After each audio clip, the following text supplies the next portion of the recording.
The training grounds of Zenith Military Academy stretched across 3 kilometers of perfectly maintained terrain, designed to break the bodies and forge the minds of the galaxy's finest warriors.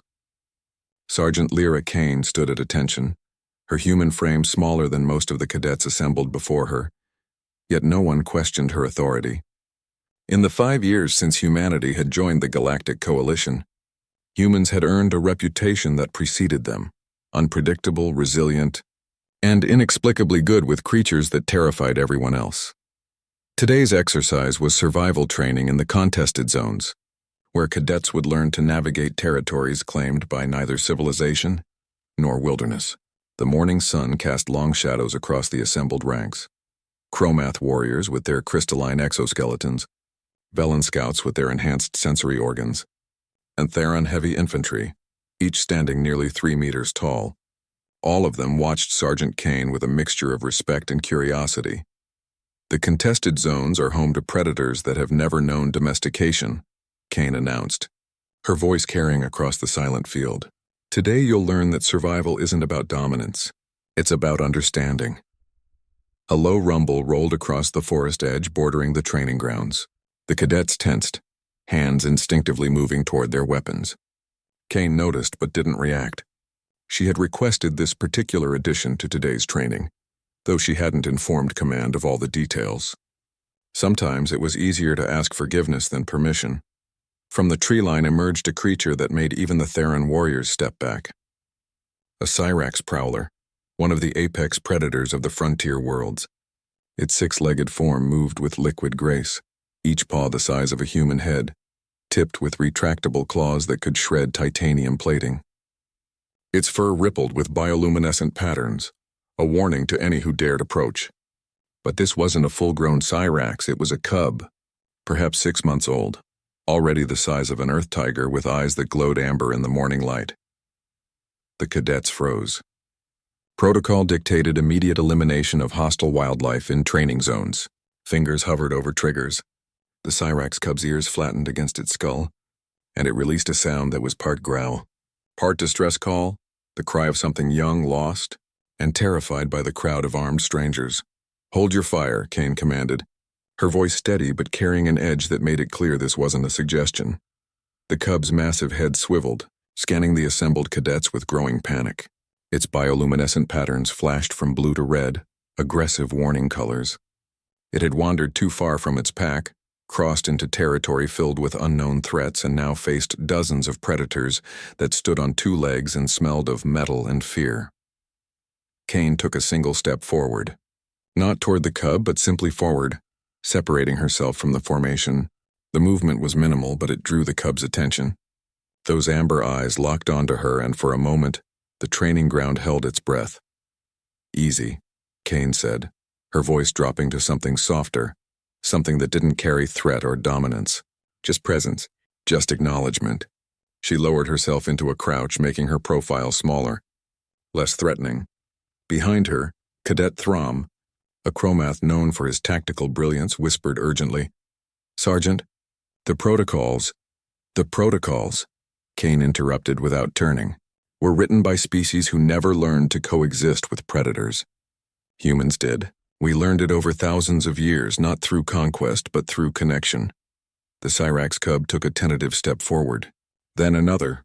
Its warning colors began to fade, replaced by uncertain patterns of yellow and green. It was reading her, not just her posture, but something deeper.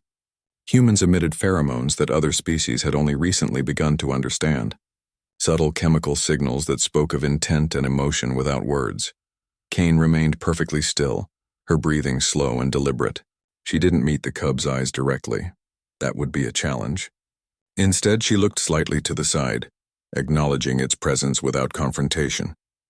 An old technique, one her grandmother had taught her with the stray dogs of old Chicago, before the city had been reclaimed by the forests. "All of you carry weapons designed to kill," Cain said, still not moving from her crouch. "But the most dangerous creatures in the galaxy aren't the ones with the biggest claws. They're the ones who don't need to use them." The cub was closer now, close enough that the cadets could see the individual patterns in its fur, the way its whiskers twitched with each breath. It circled Cain slowly, cautiously, processing information that its instincts struggled to categorize. She was small for a predator. She carried weapons but hadn't drawn them. She smelled of something the cub's primitive brain recognized.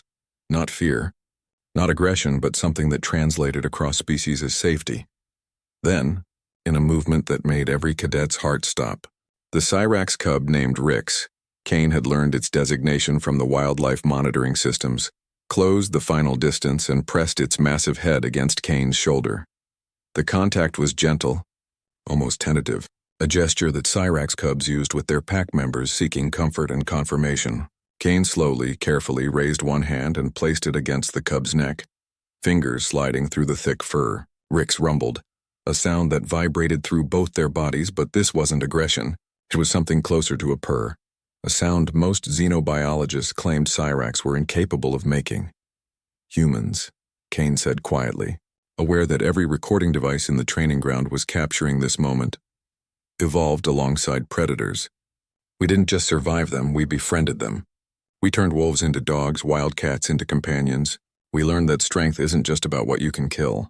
It's about what you can protect, what you can understand, what you can choose not to destroy. Cadet Yenna, a Velen whose species had hunted Cyrax to near extinction on their homeworld, stepped forward despite her obvious fear. How? She asked, her translator rendering her clicking speech into galactic standard. How do you know it won't turn on you? Cain smiled, still holding contact with Rix, who had now settled beside her. Massive body relaxed. I don't, not with complete certainty. But Rix here is alone, scared, and surrounded by threats. I gave him the choice to see me differently. He took it. She stood slowly and Rix rose with her, staying close to her side. This is what humans bring to the coalition that your protocols and your weapons can't replicate. We remember what it's like to be prey. We remember what it's like to turn prey into partners. And we know that the strongest alliances aren't forged through dominance. Cain placed her hand on Rix's head one final time, before gesturing toward the forest. The cub hesitated, looked back at her with those amber eyes, then loped back toward the tree line, bioluminescent patterns now cycling through calm blues and greens. The cadets watched in silence as the wild cub disappeared into the shadows, having run straight to the human sergeant while disregarding everyone else. In that silence, something shifted, a recognition that humanity's place in the galaxy wasn't built on superior technology or fiercer warriors. It was built on the ancient wisdom of knowing when to extend a hand instead of raising a weapon, and the courage to trust that sometimes the wild things of the universe might just trust you back. Sergeant Lyra Cain turned back to her cadets, a slight smile on her face. Now then, she said, let's talk about survival training. But they all knew the real lesson had already been taught.